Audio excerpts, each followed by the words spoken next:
क्या होगा अगर मैं आपको बताऊं कि भगवान कृष्ण की द्वारका सिर्फ एक कहानी नहीं बल्कि समुंदर के नीचे आज भी मौजूद है। काली गहरी लहरों के नीचे टूटे हुए स्तंभों की पंक्तियां पड़ी हैं। कहीं धुंधले अंधेरे में चौकों और पत्थरों की दीवारें दिखाई देती हैं। ऊपर से गुजरती एक आधुनिक डाइविंग एक्सपीडिशन वही तलाश रही है जिसे हजारों सालों तक केवल मिथक कहा गया। महाभारत द्वारका का वर्णन करता है। आधुनिक विज्ञान उन्हीं धारणाओं के नीचे उतर चुका है। यहीं पर मिथक पुरातत्व से टकराता है, लेकिन जो हमने पाया वो किसी ने सोचा भी नहीं था।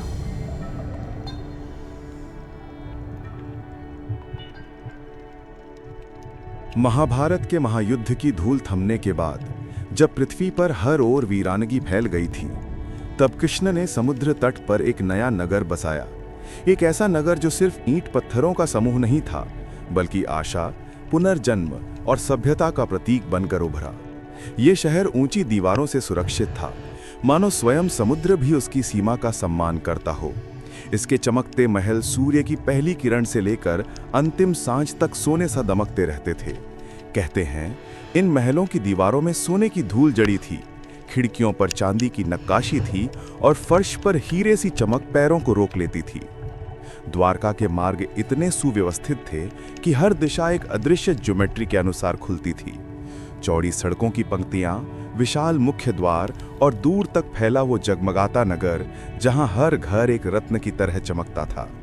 ये केवल एक शहर नहीं था, ये कृष्ण की दृष्टि और वास्तुकला के चरम का जीवंत उदाहरण था, मानो देवताओं ने स्वयं आकर इसे आकार दिया हो। परंतु समय हर चीज को बदल देता है। कृष्ण के प्रस्थान के बाद दुनिया जैसे अपनी धुरी से हिल गई।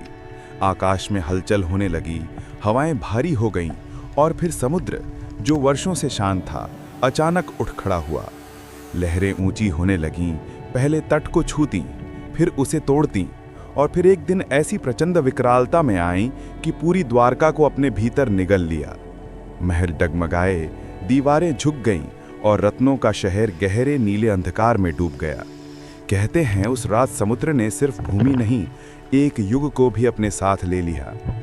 तो क्या यह केवल कथा थी, एक पौराणिक कहानी जिसे समय के साथ गीतों, लोक कथाओं और श्रद्धा ने आकार दे दिया? या फिर यह एक ऐसी ऐतिहासिक स्मृति थी जो पीढ़ियों तक फुसफुसाहट बनकर चलती रही और धीरे धीरे किंवदंती में बदल गई? हजारों सालों तक लोग इस कहानी को सुनते, दोहराते और अगली पीढ़ी को सौंपते रहे, लेकिन किसी ने भी समुद्र के उस गर्त में उतरने की हिम्मत नहीं की जहां द्वारका के होने का दावा किया जाता था। हिंद महासागर की गहराइयां रहस्य से भरी थीं और लोग मानते थे कि उसके भीतर छिपी दुनिया तक पहुंचना असंभव है। फिर 20वीं शताब्दी के अंत में वैज्ञानिकों और समुद्र पुरातत्वविदों ने पहली बार निर्णय लिया कि अब इस कथा को परखा जाएगा। 1980 के दशक में समुद्र की सतह को चीरते हुए पहला अभियान शुरू हुआ। नक्शों, गोताखोरी उपकरणों और जिज्ञासा से लैस शोधकर्ताओं का एक छोटा दल उन गहराइयों में उतरा जहां कहानी और इतिहास पहली बार आमने सामने खड़े होने वाले थे। और वहीं से शुरू हुई द्वारका को फिर से देखने की यात्रा।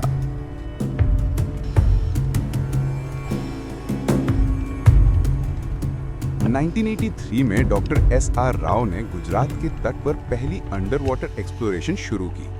बेट द्वारका के पास गहराई में उन्होंने जो देखा उसने इतिहास को हिला दिया।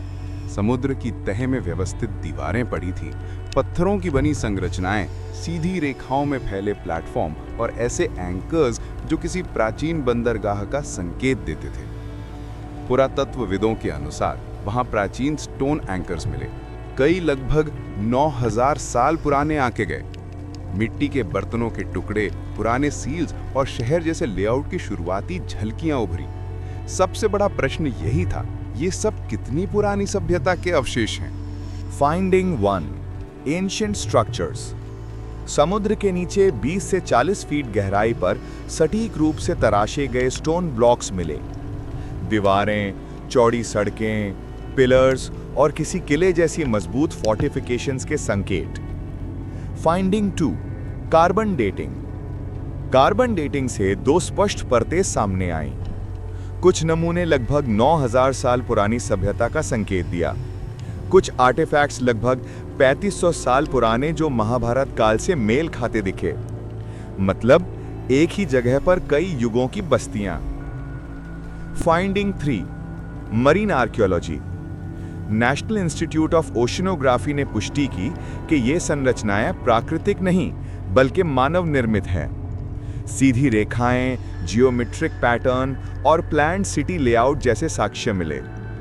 वैज्ञानिक रिपोर्टें, अंडरवाटर फोटोग्राफ्स और सोनार स्कैन्स एक सबमर्ज्ड सिटी की ओर इशारा करते हैं।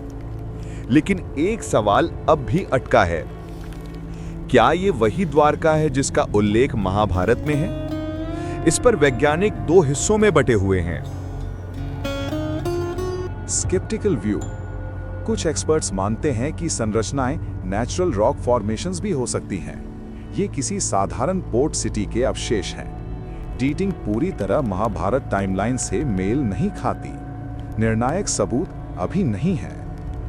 Believers view. दूसरे रिसर्चर्स कहते हैं कि शहर का लेआउट ग्रंथों के वर्णन जैसा है। स्थान वही है जहां प्राचीन टेक्स्ट्स बताते हैं। कई कल्चरल लेयर्स मिली हैं। इतने साक्ष्यों का एक ही जगह होना संयोग नहीं हो सकता। Neutral stance. सच शायद दोनों दृष्टिकोणों के बीच कहीं छिपा हुआ है। जियोलॉजिस्ट्स के अनुसार समुद्र तल पिछले हजारों वर्षों में कई बार उठा गिरा। गुजरात टेक्टोनिक जोन होने के कारण लैंड शिफ्ट्स सामान्य हैं। सी लेवल राइज, अर्थक्वेक्स और कोस्टल इरोजन ने कई प्राचीन नगरों को निगल लिया था। द्वालिका अकेला नहीं था। पूम पुहार समुद्र में डूबा। महाबलीपुरम के 7 पगोडास की कथा इसी तरह बनी। खंबे गल्फ में भी सबमर्ज्ड स्ट्रक्चर्स मिले।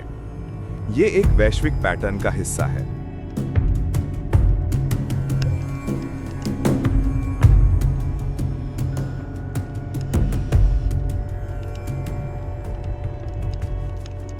आज आर्कियोलॉजिकल सर्वे ऑफ इंडिया और कई अंतर्राष्ट्रीय टीमें उन्नत सोनार मैपिंग पर काम कर रही हैं। 3D अंडरवाटर स्कैनिंग से शहर के आउटलाइंस और स्पष्ट हो रहे हैं। नई तकनीकें हर साल पुरानी धारणाएं बदल रही हैं, लेकिन चुनौतियां भारी हैं। गहरी समुद्री धाराएं, नाजुक अवशेष, कम फंडिंग और राजनीतिक संवेदनशीलताएं अभियान को धीमा करती हैं। फिर भी वैज्ञानिक आश्वस्त हैं, अगले दशक में इसके कई जवाब सामने होंगे।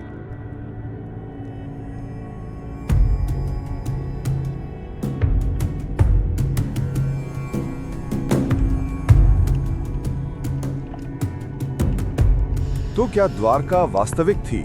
पुरातत्व इसका समर्थन करता है। क्या ये कृष्ण की द्वारका थी? संभावना मौजूद है। सच सामने आएगा समय के साथ। हमारे प्राचीन ग्रंथ जितना बताते हैं, शायद उसके पीछे कहीं ज्यादा इतिहास छिपा है।